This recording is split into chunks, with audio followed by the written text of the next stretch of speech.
Harry Taylor, welcome to Bush Footy Legends. Yeah, thanks for having me on. It's been a couple of weeks now since your waffle comeback. How was it? It was good. It didn't rain as much as I thought it might, but yeah, good to be back out there in the Sharks jumper, number 20, which I wore 47 times. I wore 53 two times, so nice to play my 50th in the number 20 jumper. How'd you get 53?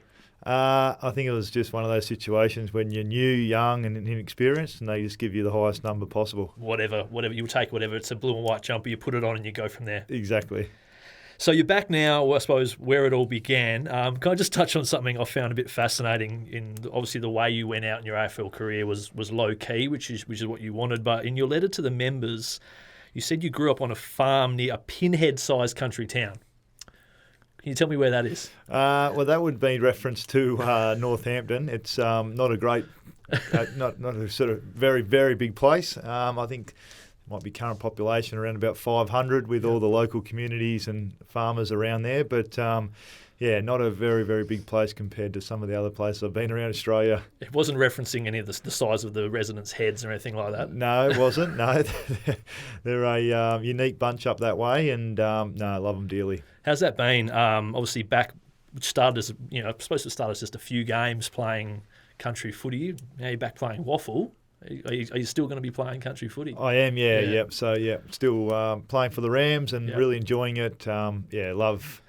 Love my time there so far this year, and hopefully we can sort of finish the year well, and who knows, in the finals. Yeah, of course, you came back. You're the operations manager of the Great Northern Football League. Bit of work to do there. Yeah, it's been busy. It's been an eye-opening period of time. We've had some interesting things happen in the last few weeks. We've also had some really significant change as well. One of those being an example, we're filming all our league games now, and trying to promote some of the highlights and some of the good play that happens on weekends to sort of allow people to see what country footy's all about.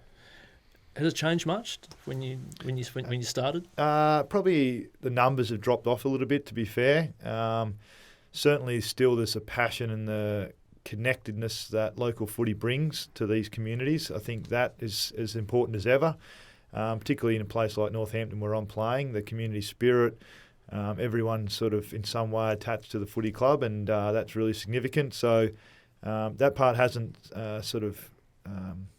faded at all. But in terms of some of the numbers, we've got to keep on working with different strategies, different methods to get as many people playing the great game of footy as we can. Talk about that connectedness and that community spirit. There's probably no bigger opportunity or what happened recently with the unfortunate cyclone Saroja which came through, but the community spirit which banded together for a really good cause recently. Can you tell us a bit about that? Yeah, that was obviously a significant event in the town's history, certainly in the Midwest history. A lot of damage caused by some pretty significant winds, and unfortunately there's still people in the area without power. They've been seeding, they've been working pretty hard and haven't got around to fixing up sheds, fixing up fences and those sort of things. So pretty important that we keep it in front of mind that there's people in need.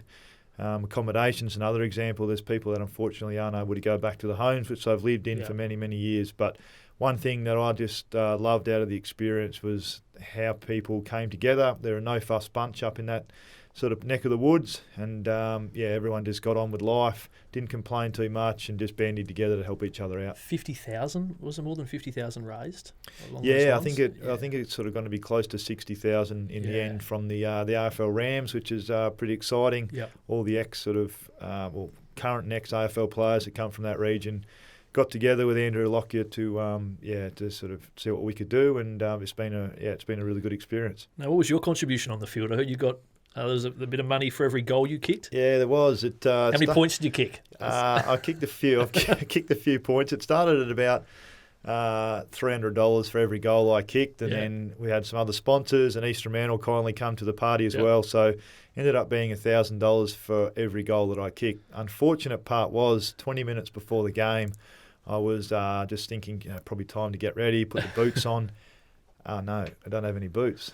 So I actually left my boots in Geraldton. You have just really come back to country footy. That's a classic country footy thing, isn't it? Someone forgets their boots or something. Yeah, exactly. But I've been known for professionalism for a fair bit of my career. Unfortunately, didn't even have a spare pair. I just looking around the room trying to size up someone with a size 12 to see if I might have to pinch theirs. I contemplated wearing the runners like Gary Ablett Jr., but unfortunately I move a bit like a giraffe and don't have his balance. So finally got someone out of the reserves and got a pair of their boots and wore those, kicked 4 points in the first quarter thinking, geez, this isn't starting too well. Good tradesman never blames his tools. No, they don't. They don't. They were ex-blades and they weren't much good, to be fair. But I straightened things up a bit later in the game and finished with 10, which was nice. And then we auctioned off the boots, which is a way to get a few extra dollars in. Unfortunately, the reserves player who I borrowed them off wasn't all that happy because he was his favourite pair of boots and he was trying to bid on them to get them back. That's So a great story. It was a very, very, very enjoyable day. You're as you touched on earlier, you're known for your sort of preparation and professionalism. What's some of the good country footy preparation you've been seen so far since you've come back? Anything of note? Probably stretching isn't a big thing. Warm ups certainly aren't as highly regarded as they are at AFL level. Diet's not up there either. The one thing which is really noticeable is just the gym work. No one literally goes to the gym at all. We've got a gym at the Northampton Football Club, and majority of the players didn't actually know we had a gym at the Northampton Football Club. I was going to say there's cobwebs or something on it, maybe potentially. So no, they're very farm fit, a lot of the boys. Yep. But unfortunately, from a weights point of view, they don't often get in there. So you haven't been trying to push any sort of programs on them at all? We did a couple of circuits in there at the start. One of the funniest ones was it's sort of like a, what would you call it, a grinder machine, if you like. So it's sort of an upper arm exercise. Yep. Yeah, we've got you can sort of picture for those who can't see. Yeah, you've got the motion, basically like pedals, but for your arms. Yeah, and the guy put his legs up on it and was trying to, ride it like a bike, which didn't quite work and didn't look all that attractive. I can imagine that being something. Yeah, as you said, farm fit. That's they can throw sheep around and bales of hay and all those sort of things pretty comfortably. Yeah. When it comes to doing the particular weights, they're not quite as adept. Yeah. What's it like being going forward?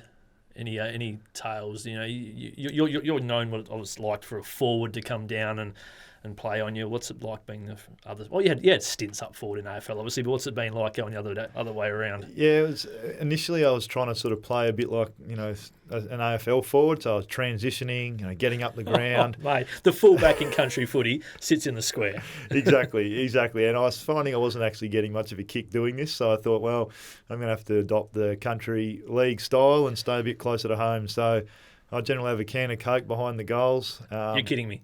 No. I always drink Coke in the game, and fortunately, at this level, you're allowed to sort of have your own there if you like. And my son brings it out to me when we kick a goal, so that's nice. You've acclimatised perfectly to I was going to say AFL footy to GNFL footy. Talking about forwards and bags. So who kicked the biggest bag on you in your AFL career? Oh, gee. There was certainly a few. I remember Buddy Franklin kicked 5 one day when we were playing against Sydney, up at Sydney. They had 85 entries, so I was pretty happy to just keep him to 5. JK from West Coast kicked 5 on me. I'm pretty sure. Old mate from Northampton. Yeah, pretty sure he's done that once or twice. So I'm going to probably say 5 would be the most. Yeah, okay. So have you got any sort of have you kept any journals on your opponents? Your defensive opponents you're playing on now? At the GNFL level, not quite as extensive, to be fair. I don't know everyone's names or numbers at this point. There's a few that I Number 20, Bluey. Yeah, the nicknames are that's another great part about local footy. One of my favourite things, but not quite as extensive with the note-taking, to be fair. Can we go back, I suppose, where it all began? It started in the Midwest and then moved to Perth. As a mature age recruit, eventually, I suppose you classified as a mature age? Yeah, I probably wasn't that mature, but I was more mature than I was when I was 18. So Had a year off between school and university, worked for a year and was able to save a bit of money and then be eligible for youth allowance. So you're going to got a little bit of coin to go to uni, which is great. Plus I was about 70 kilos, looked like a straw, and wouldn't have been much good at AFL level at 18. So needed to eat a fair bit of chicken and bread and bulk up, and fortunately East Fremantle provided me the opportunity to do that. Provided you some bread and some chicken? Not so much that. They provided me the opportunity to put to work the bread and chicken that I was having to buy and eat 4 times a week. So you actually went over to Geelong eventually, and that, I suppose any new draftee going to an AFL club, it can be probably a daunting experience, as you know. How was your experience? And I suppose looking at the club, how did they sort of make you feel comfortable, or were you comfortable being yourself anyway? Yeah, so first night I stayed at one of the recruiters' houses in Melbourne. I had very, very little understanding of Melbourne and Geelong, to be honest. I thought Geelong was sort of like a Mandurah of Perth, just down the road. I still think that. So no, it's no, not. It's not. No. It's actually its own entity and quite a big place and whatnot. So, driving in, it was a bleak sort of day, which isn't uncommon in Geelong. Drive past the old Ford factory, and I thought, gee, I don't know what I've got into here. But walked into the club, and a lot of the boys, although they won the premiership the year before, were very accommodating. They make you stand up and tell a joke pretty early on in your career as a player. So that was yours. It was a daunting experience. Mine was probably not fit for radio, but it got a laugh, and that sort of, I guess, made me feel a little bit more comfortable. But to be honest, very, very lucky to have someone like a Joel Selwood, who was young, all the way up to Tom Harley, who was our captain, and they were very, very accommodating for me. Has that been the culture the whole time? When you go through your journey there, and you've got new draftees coming in every year, is that stay the same? Did it? Yeah, it does. You generally you try to, I guess, pass the baton on to sort of use an AFL type mentality. Certainly at Geelong, that's what we tried to talk about, passing the baton on. You don't wear the jumper forever. You wear it for just a moment in time. So you would call the young players, for example, when they get drafted, take them out for dinner, try to make them feel as comfortable as possible. Go to the airport and pick them up if you've got the opportunity. But a lot easier than when I sort of came along. We still were running the old Nokia phone, one of the originals. Did you play Snake? Yes, that was it. That's the phone. I remember getting drafted, and the next day we had a physio sort of end-of-year party that night, went out and sort of forgot about the draft, to be honest. And the next day I had 84 missed calls on my phone, including a couple from Bomber Thompson, the coach, who was requesting that I should be picking up my phone a bit quicker than I had been. So that's developed, I suppose, over time. Like, for example, you talk about the technology. You don't have the distractions back then of sitting on Facebook, on Instagram, and all the time people waste on their phones and screen time. What did you do in those times? Yeah, I mean, it sounds weird now to think you've got 84 missed calls and you're not picking your phone up, or you didn't write back straight away, but that was just common. Like, that's what we did. You put your phone in your locker at the club. If you took it to the club, most of the time you just left it at home, and you wouldn't look at it again until the end of the day when you wanted to play Snake again. Yeah. So it wasn't really something that we did, and you're right, we didn't have the distractions. I don't even know if Facebook was around. If it was very new. It was on the PC. What if you had? That's right. Instagram wasn't invented. All these other sort of apps and things that we can easily access now weren't around. So we spent a fair bit of time watching ESPN, talking rubbish and getting to know each other, which that's a strong thing, isn't it? Like that's. Yeah, it was an important part of development, and certainly at our club, our older boys, Matty Scarlett, Tom Harley, Max Rook, they loved ESPN and all those sports. Joel Corey, another one. So I pretty well had to learn what these sports are about or be on the outer. Yeah, and it played a part in developing, as you say, your career, provided some reflection time. Can you touch on that, I suppose, your early years as well? Yeah, self-reflection's a really important part, I think, of what we need to do as human beings, certainly as athletes. And I used to spend a fair bit of time reflecting on my past training sessions, past games, things coming up. Take a moment just to, sit still for 5 or 10 minutes, slow your mind down. The actual act of writing is a great way to slow your mind, because you can think at a pretty quick rate. You can't write at that same speed. So whatever's going on in your head, whether it be all those thoughts running around, the process of writing them down is a good way just to slow your mind down and concentrate on what's important that day, that week, that month. So yeah, that's where your journals, I suppose, came in, and your opponent analysis, and Yeah, I'd sort of do a fair bit of reflection on my own performances, and then part of that was, starting to understand the opposition, who we were playing, what some of their strengths were, some of the things that I had to be aware of, just trying to, I guess, build the blocks to preparing as best I possibly could, because the one thing you can control is how well you prepare going into a game. what was it like walking into Northampton compared to like walking into a Geelong? You're still the new guy. Yeah, that's right. Yeah. A lot of new names to learn, albeit, it's the nicknames, which you can sort of have a stab at and get most right. Yeah, but, just kick it to me, mate. Yeah, it was it was good. I was certainly nervous the first few training sessions, but going through the same process, trying to... How can you be nervous when you think about it? Yeah, it does seem weird, but I had a lot of great memories from there, and yes, I might have played a few AFL games and whatnot, but certainly still got standards that I want to uphold and those sort of things. So a new cohort's always nervous when you're getting to know them and learn about them, but been really enjoyable. Can you tell us a bit, sort of delve into why your teammates used to recognise you as being, what's the word they use, quirky in your own way? Yeah.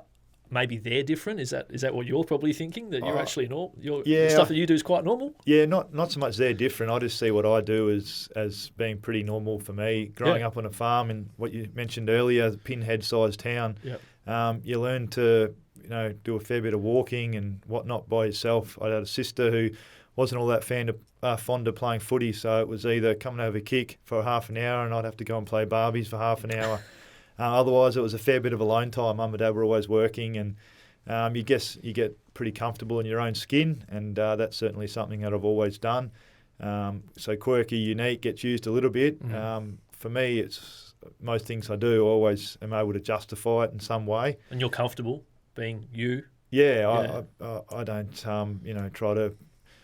try to be someone else. I think that self-reflection and having a pretty good self-awareness of who you are, what makes you tick, what motivates you, those types of things. I just sort of live by that. And to be perfectly honest, I don't really care too much about what other people say about me or what they think of me. As long as I'm sort of pretty content with my own sort of personality and how it's going, then more than comfortable. It's a pretty good life lesson, I suppose, for a lot of people out there who... Well, you just don't have, I don't think you have long enough in life to worry about those sort of things. We only get a certain amount of time around. To be, spending unnecessary time worrying about others is probably not going to help you at the end of the day. Is this sort of some of the stuff, obviously the work you're doing with the Midwest Academy players as well, is this some of the sort of stuff you impart on them? Yeah, that's certainly part of that, as well as some of the consulting stuff I do. It's about, reflection being at the core of that. Trying to understand yourself so then you can understand others, and then just taking time to realise the most important person should be yourself and what you do and how you do it. And as you get through, particularly in an elite sporting environment, more and more people have their opinions on what you do and how you do it. But you can acknowledge it, be respectful, but certainly yourself, and probably to a degree your coaches and teammates are the one you should be relying on for any feedback. What were the what did everyone think when you jumped in an ice bath after the was the 09 grand final? Yeah, that was I don't think too many knew. It was something that I always wanted to do, particularly with one of the other players, Dawson Simpson, a really good mate of mine from Barnawatha, a really good country town over in Victoria, and we'd done a mountain of ice baths throughout that year, and it was something that we always sort of said, if we win the flag, it'd be great to sit in there and have a beer together, which was very, very enjoyable, albeit still in the clothes that I wore in the grand final because I didn't get time to change. Yeah, like most people are thinking, there's better things to do after winning an AFL premiership than jumping in an ice bath. Let's be honest. Yeah, there probably is, but I just loved the fact that there was a place I'd spent a fair bit of time preparing for the grand final. Yep. I felt like if I could give the ice bath something back by jumping in it to enjoy it with a medal around my neck, it'd be pretty cool. What are some of the other things that you're known for which you don't like? Maybe don't like getting brought up a lot. Oh, there's not too many I don't like. People know I like cognac, which I'm happy for people. That's a normal thing, isn't it? Yeah, it's most people like some sort of spirit or drink of some nature. For me, I don't sit and drink it in my dressing gown with a cigar every night, like you might think. That's the picture I'm probably that's a picture with the slippers on in front of the fire. But I drink it very occasionally when I want to celebrate something. So that's probably one that people know me for. The preparation's obviously another. The uniqueness gets used a fair bit. The ham story was probably one that got a bit of notoriety as well. Okay, for those who haven't heard it, I'm not sure if you're comfortable sharing it. I know you've talked about it before. For those who haven't heard it. Yeah, so we were playing against Adelaide. Josh Jenkins was probably going to be a likely opponent of mine. He'd been a bit crook the week leading in with some food poisoning. And I was talking to Paddy Dangerfield, who knows him pretty well, before the game, and we're in the sort of eating room, if you like, the dining room, and it was lunch, and there's all these salads and meats and things on display. And I thought, I wonder if it'd be interesting to give them a bit of ham after the game if we win, or they win and everything goes well, just to sort of have a bit of a joke. And asked Paddy, and Paddy said, yeah, he'll be fine with that. That's a great idea. So just grabbed a little bit and put it in the sock. It wasn't much, to be honest. Was it wrapped in anything? Or Just threw it in the sock. Oh, yuck. It was only a very small amount. Played the game. Didn't really think much about it, to be honest. They played well. He played well. We unfortunately lost. And then just gave it to him after the game in the handshake and said, well done, played well, and left it at that. And I don't know if he thought I was having a go at him or what, but I don't. Yeah, unfortunately, Adelaide media got hold of it and blew it up a fair bit. Have you talked about it with him? Yeah, well, it's funny. He got traded to our club not too long after. Of course, yeah. So we had to confront it. It was a bit of an elephant in the room, to be honest. I was going to say that. So we shared a car ride to one of our alternate training facilities, and just sort of said, look, mate, I want to put it out there that this is what happened. This is my take on the story. Didn't mean anything by it. And, yeah, he was more than comfortable with it all. So he's very unique himself. He's a person who has got strong opinions, certainly has his own skin and own personality and, I guess, ego in check, really sort of comfortable with who he is. So we hit it off pretty well, to be honest. How's the milk consumption these days? It's still pretty high. I dare say not quite as high as it was when the club are, providing milk and protein and all that. I unfortunately have to put my hand in my pocket now and purchase That's it. Rough, but like everyone else now, unfortunately. But no, certainly still high. I love a milk, particularly after a game. I do a fair bit of travel now, and choc milks are something that I really love, particularly the WA varieties. They're much better than Victoria. Yes, of course. So you've got to about 2 litres a day, but that's not you picking up a 2 litre milk and just chugging exactly. it. Yeah, that's sort of a great story, but the reality is, you have a coffee, you have breakfast, you have 2 or 3 proteins. It's normal. Yeah, it's actually, when you add it up, it's probably not too much more than what a lot of other people are having. Yeah, so and some of these get blown out of proportion a bit, don't they? Yeah, they do. But as I said, not too long ago, for me, they've always got justification behind them. So I like cognac because I saw it in a lot of war movies that I used to watch, and I thought, I'd love to give this a go. The milk is, it actually is good for our recovery. It's got a high protein content, easy to consume after a game, so can justify that one pretty easily. The ham in the sock was probably one that I can't justify exactly why I did it, and that's probably the one that, if I could take back, I might. Oh no, just go with it. Just go with it. The work you're doing now, and obviously being back in the community, how rewarding is that? How can you describe that? Yeah, it's been really good. I guess I'm completing the circle, if you like, from a football sense.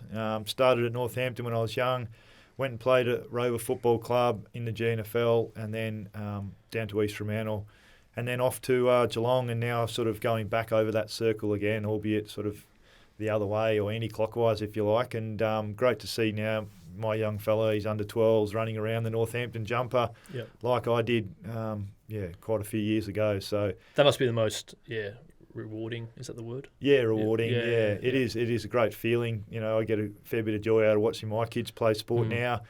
I was sort of pretty keen to keep trying to play as long as I could at some level, just to show them that, one, it doesn't matter what age you are, you should still be out there playing sport and having a good time, and two, just be able to sort of enjoy the journey a bit with them. So as my young fella, gets bigger and stronger, we're able to kick the ball a bit further to each other, and it's not too long before he'll be sort of running past me, but hopefully there'll be a period of time, it might be in the next year, where we can do, a 2K time trial together and finish pretty close to the line. Oh, who's going to win that? Well, he's getting quicker and faster pretty quickly, and especially the amount of milk he drinks. So, I'm going the other way. Unfortunately, it's not going to be long before he gets me. Yeah, just you're going on. I suppose the letter you penned to members. It came across to me reading that. There's a lot of gratitude for everyone that's helped you along the way. Yeah, that's right. I mean, gratitude's an important part of, I think, anyone's psyche. You need to be grateful for the things that come your way. There's plenty of people that aren't grateful, and plenty of people that have some pretty bad luck. So whatever comes our way, you need to make sure you're grateful and have some humility about yourself.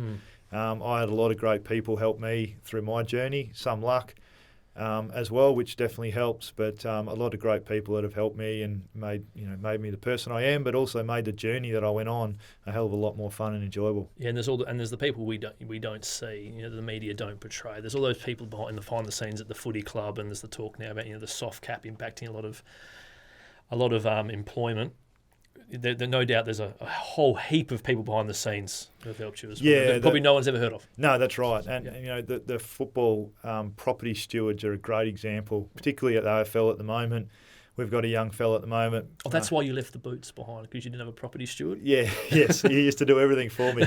I used to turn up at the game and it was all out, everything. But, I mean, jokes aside, these guys do an amount, and women as well, they do a mountain of work, particularly at the moment. When you think about the travel, how quickly that's happening, you think about how teams have to go into quarantine or hubs for a period of time.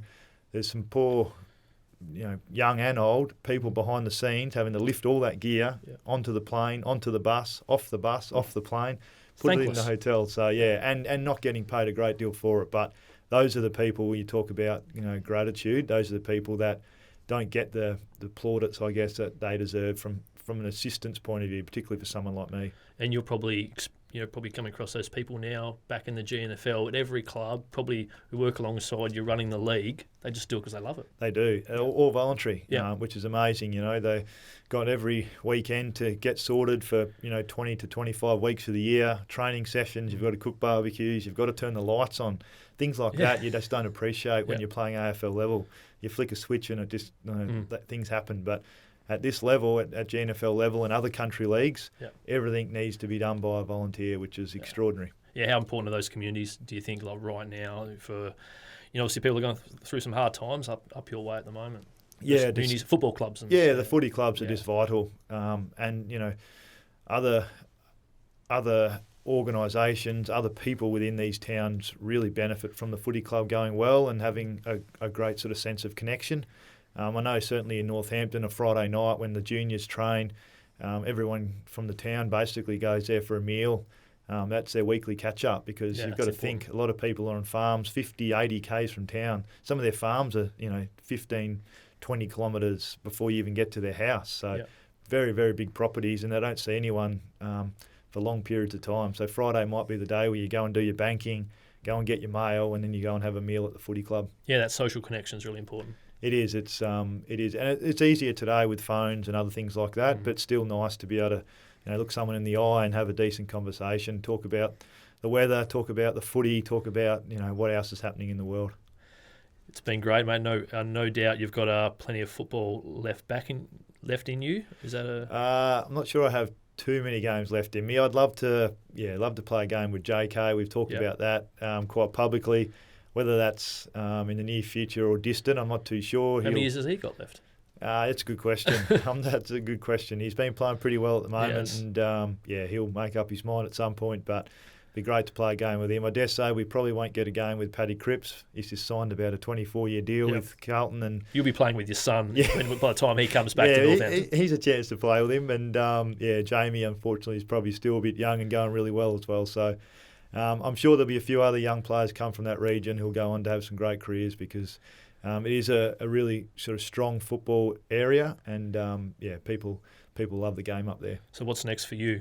Near future, how many more games of waffle and I suppose into the distant future, family life and up in the Midwest? Yeah, we're not too sure. We're sort of pretty committed to just sort of seeing how this year goes. Sort of play out this year and continue to do what we're doing, and then next year sort of reassess. We would sort of often do that anyway whilst playing AFL footy, reassess, see how things are going, see how our kids are going, and make sure we sort of refer to the values and things that we really hold dear as a family and we do individually. So we'll do that as as a couple and as a family at some point, and then decide on what's next. I don't want to put you on the spot, but did talk about before we started. Have you got one funny story that you can tell us, the listeners out there who just Country WA would be, something they haven't heard before potentially?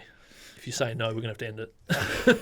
I've got one about, again, probably comes back to professionalism and, being known for it. Unfortunately, another occasion where I didn't quite get it right. I used to catch the train to games. A lot of people might know that, some might not. Not always, but just occasionally get on the train. It was about an hour's sort of train ride from Geelong to the MCG. You had to stop at Southern Cross, for those that know the Melbourne area, and then either get a taxi or another tram or train to the MCG. So you could walk, but by the time I got there, it was starting to get a fair bit of crowd and people wandering around, and it wasn't probably ideal to be trotting around. But this one day, I went up early, as I normally do, and I was at the train station, and Scotty, it was a final, and Scotty called me and said, Tom Lonigan's a bit sick. He's had a bad sausage roll or something. You're going to have to play on Buddy Franklin. And I thought I was playing forward this day. This was the year I was actually playing forward. I go, righto, no worries, Scotty. And in the background, you can hear over the mic, it was saying, train ready to depart. And I think Scotty thought I was at the airport flying out somewhere else. That's what he told me after anyway. But got the train up, went to a movie. I often go to a movie at Crown, watch a movie beforehand. It was... Sorry, before the game? Yeah. This is a night game or a day game? It was a night game. So okay, go up about lunchtime, sit around, go and watch a movie, things like that. And it was a Tom Cruise one, American Made or something like that. It was a terrible movie, but I sort of hung in there, and then it had about half an hour to go. I'm looking at my watch going, I've got to get to the game here. This is I'm not going to be able to finish this. Always one to try to finish things, so I sort of waited as long as I could, and then I just had to go. It was getting too close. Jumped in a taxi, and the traffic was horrendous. I'd left it pretty late, and finally got to the ground, and it was about an hour and 15, hour and 20 before we started. And now you're late. You're late in so I'm late now, because normally I'm 3 hours early. So half an hour before a country footy game's fine. 10 minutes, no worries. But AFL level, generally, I was 3 hours early. So people are starting to really panic because where's Harry? He's always here 3 hours early. He's never seen this before.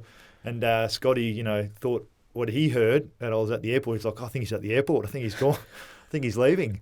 And Tom Lonigan was crook. So I'm sort of supposed to be preparing for Buddy Franklin, and I'm stuck in a cab on Flinders Street or something. But finally got there. Basically just rolled straight into the meeting, put the gear on, and off we went. And we won the game, played okay, and fortunately it all worked out. Don't overcomplicate preparation. Exactly right. That's a great way to finish, mate. Harry, it's been great having you. All the best for the season and what happens up in the Midwest. Hopefully it's not too windy up there and too wet throughout the season, but thanks for joining us on Bush Footy Legends. No worries at all. Thanks for having me.